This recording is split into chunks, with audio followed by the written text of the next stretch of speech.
చికిత్స పొందుతూ డాక్టర్ సుమంత్ రెడ్డి మృతి. వరంగల్ చెందిన డాక్టర్ సుమంత్ రెడ్డి చికిత్స పొందుతూ చనిపోయాడు. భార్య ఫ్లోరా ఫిబ్రవరి 20న ప్రియుడు మరొకరితో ఆయనపై దాడి చేయించిన విషయం తెలిసింది. ఇప్పటికే పోలీసులు ఆమెను అరెస్ట్ చేశారట. ఏదైతే ఉందో వరంగల్లో డాక్టర్ సుమంత్ రెడ్డి వారిద్దరూ లవ్ మ్యారేజ్ చేసుకోవడం జరిగింది. అయితే ఆమె జిమ్కు పోయేది. జిమ్ ట్రైనర్తోని ప్రేమలో పడిపోయి ఇద్దరిని అడ్డు తొలగించుకోవాలని చెప్పి ప్రియుడితోని కలిసి ఇంకొక ఏఆర్ కానిస్టేబుల్ ఉంటాడు, అతనితో కలిసి విచక్షణరహితంగా దొరకబట్టి ఇద్దరిని కొట్టడం జరిగింది. దాంట్లో తీవ్ర గాయాల పాలై అతను చనిపోవడం జరిగింది. కానీ ఇప్పుడు ఏం దరిద్రం తయారవుతుంది, అంత రోజుకొక వార్త, మొగులను చంపే వార్త ఘోరంగా వస్తుంది కదా. చట్టాలు కూడా ఈ విషయంలో చెప్పచ్చో చెప్పరాదో కానీ మన కల్చరు ఇతర దేశాలకు పోతుంది, ఇతర దేశాల కల్చర్ మనకు వస్తుంది. అదే దరిద్రం అవుతుంది. ఇప్పుడు మీరు అన్నట్టు ఇటువంటి సంఘటనలు కానీ మళ్ళీ ప్రేమించే పెళ్లి చేసుకున్నారు.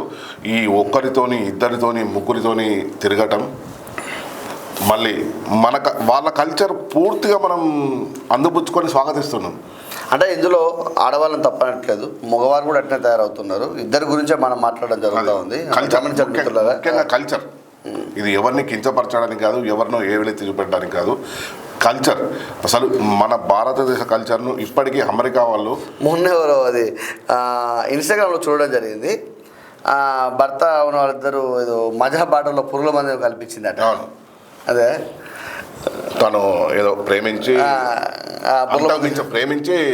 దాని ఏమంటారు లివింగ్లో ఉన్నారు. అంతకు మించి మంచి సంబంధం వచ్చేసరికి పురుగుల మంది కలిపి అట్లా అంటే కానీ ఘోరంగా తయారవుతుంది. ఇంతకుముందు అంటే గత 10 సంవత్సరాల క్రితం ఇది లేదు వ్యవస్థ అంతా. అంటే పేపర్లో ఎప్పుడు చదివినా భర్త భార్యని చంపిండు, భర్త భార్యని హింసించిండు, ఇలా అంటే రివర్స్ వార్తలు వచ్చేటి. వాస్తవం. ఇప్పుడు పూర్తిగా కల్చర్ అనేది రివర్స్ అయిపోయింది. ఆడవాళ్ళు చంపుతారు కదా. అదే అంటే చట్టాలు మరి నిన్న ఒక అతను కూడా ఉరేసుకొని జరిగింది. మా భార్యను ఇబ్బంది పెడతా ఉంది, ముంబైలోనే ఎక్కడ ఉరేసుకున్నాడు. అంటే చట్టాలు మార్చాలని చెప్పి ఊరేసుకోవడం జరిగింది.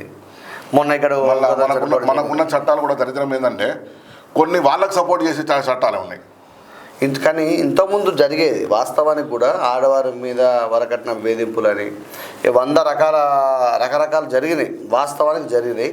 కాకపోతే ఏంటంటే ఇక్కడ జరిగేది ఏంటంటే ఇప్పుడు రివర్స్లో పూర్తిగా ఇక ఘోరం తయారవుతుంది వ్యవస్థ. ఇప్పుడు చూడు, ప్రేమించి పెళ్లి చేసుకుంది ఇక్కడ, అతన్ని ప్రేమించి పెళ్లి చేసుకునే ఇంకోటితోని ఇబ్బందికరంగా ఉన్నప్పుడు ఇతన్ని విడాకులు అడిగినప్పుడు ఇతను విడాకులు ఇస్తే అయిపోయేది. విడాకులు ఇవ్వలేదట.